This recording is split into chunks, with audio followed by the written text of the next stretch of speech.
조갑제TV 시청자 여러분 안녕하십니까. 2021년 5월 20일 오전 6시입니다.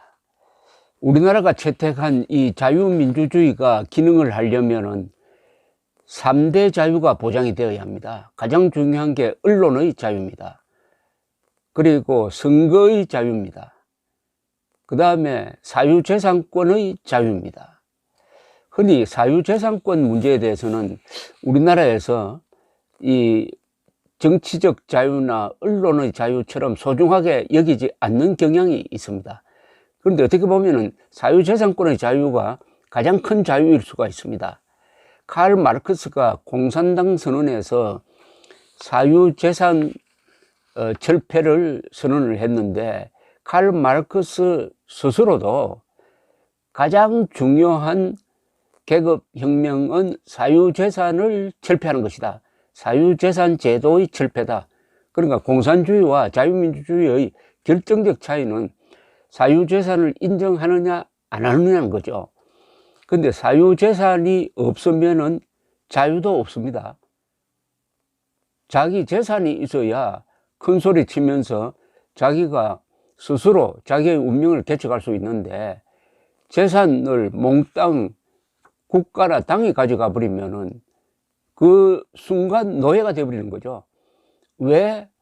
공산주의 체제가 평등을 부르짖지만은 예외 없이 그 국민들을 모조리 노예 상태로 만들었냐? 제일 중요한 게 사유재산을 빼앗아 버렸기 때문입니다.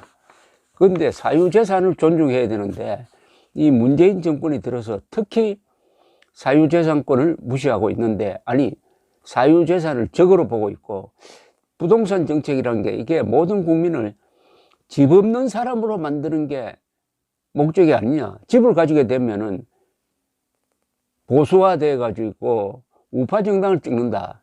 그래서 차라리 집값을 올려 가지고 다 전세 사는 사람으로 만들려고 하는 게 아니냐 하는 지적까지 나올 정도입니다. 근데 김부겸 국무총리가 아주 실언을 했습니다. 기자들과 이야기를 하면서 이런 발언을 했어요. 집값이 오른 것은 어떤 형태이든 불로소득일 수밖에 없다. 어떤 형태로든 사회에 환원시켜야 한다. 이 말은 완전히, 이 말 자체가 거짓말입니다. 하나씩 따져보겠습니다. 집값이 오른 것은 어떤 형태이든 불로소득이다. 그러니까 이 사람은 집값이 오르면은 그게 소득과, 그게 바로 소득이라고 착각을 하고 있습니다. 여러분 그렇습니까? 집값이 올랐다고 해가지고 내 손에 돈이 들어옵니까? 언제 돈이 들어옵니까? 그때는 그 집을 팔았어죠. 집을 팔아서 차익이 생기면은 그게 소득이 되는데, 이분은 집값이 오른 그 상태가 바로 소득이다라고 착각을 하고 있습니다. 집값이 오른 것만 해도 이건 과세 대상이다, 이래 돼 버리는 거죠. 그게 이제 종부세 아니겠습니까?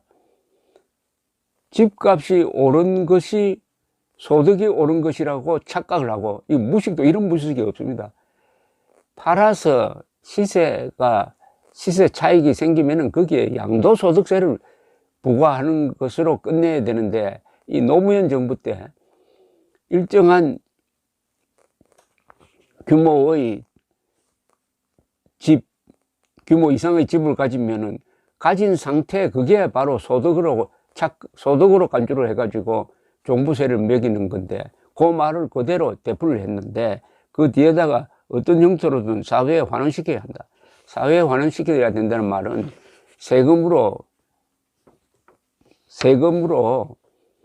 빼내겠다는 거죠. 이거 환원이란 말 잘못 쓰면은 강탈한다는 뜻으로도 됩니다.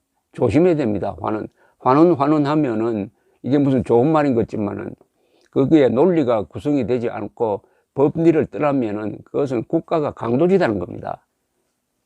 집값이 오른 것은 어떤 형태이든 불로소득일 수밖에 없다. 이게 문장이 틀렸습니다. 재산과 소득을 구별하지 못하는 겁니다. 세금은 소득이라는 게 있어야 세금을 내는 거 아니겠습니까? 자, 여기 대해서 윤희숙 경제학자 출신 윤희숙 국민의힘 국회의원이 페이스북에 간단하지만은 아주 아픈 지적을 했습니다. 이렇게 썼네요. 우리나라 정치인 상당수는 소득과 자산을 실제로 구별하지 못하거나 구별하지 못하는 척합니다. 그게 선정적인 정치공학적 발언으로 자신들의 지지 기반에 아부하는 데 유리하기 때문입니다. 정책의 합리성에는 아무 관심이 없는 분들입니다. 임대소득자가 아닌 이상 자산 가격이 올랐다고 매해 불로소득이 발생하지 않습니다. 소득이 발생하는 것은 자산 이득이 실현될 때, 즉 집을 팔 때입니다. 우리를 포함한 많은 나라에서 이때 양도소득세를 부과하여 자산 가격 상승에 따른 이득을 징수하고 있습니다. 불로소득의 사회 환원을 강화하는 통로는 양도소득세의 실효성을 올리는 것입니다. 김부겸 총리의 기준에서 불로소득임이 분명한 금융자산의 경우에도 실제 발생한 금융소득에 대해 과세하는 한편 양도소득세를 확대해 가고 있을 뿐입니다. 소득과 자산을 구별하지 못하는 척하기로 마음을 굳게 먹은 분들이라면 무슨 이야기를 해도 마이동풍입니다. 그러나 적어도 자신들의 논리 내의 일관성은 갖추고 억울한 사람이 없도록 해야 합니다. 오랫동안 살아온 집값이 올랐을 뿐 소득이 오르지 않는 사람들을 어떻게 배려할 것입니까? 집 팔아 세금 내고 아무 데나 이사 가라고요? 그게 정부가 자기 국민에게 할 소리입니까? 그런 소리를 하는 정부가 세상 어디에 있습니까? 실제 사는 집에 보유세를 중과세하는 것은 어떤 정책 목표를 기준으로 봐도 넌센스입니다. 투기 억제라는 목표를 들이댈 수도 없습니다. 1주택자에게는 종부세를 적용하지 말아야 합니다. 너무나 명쾌한 지적 아닙니까?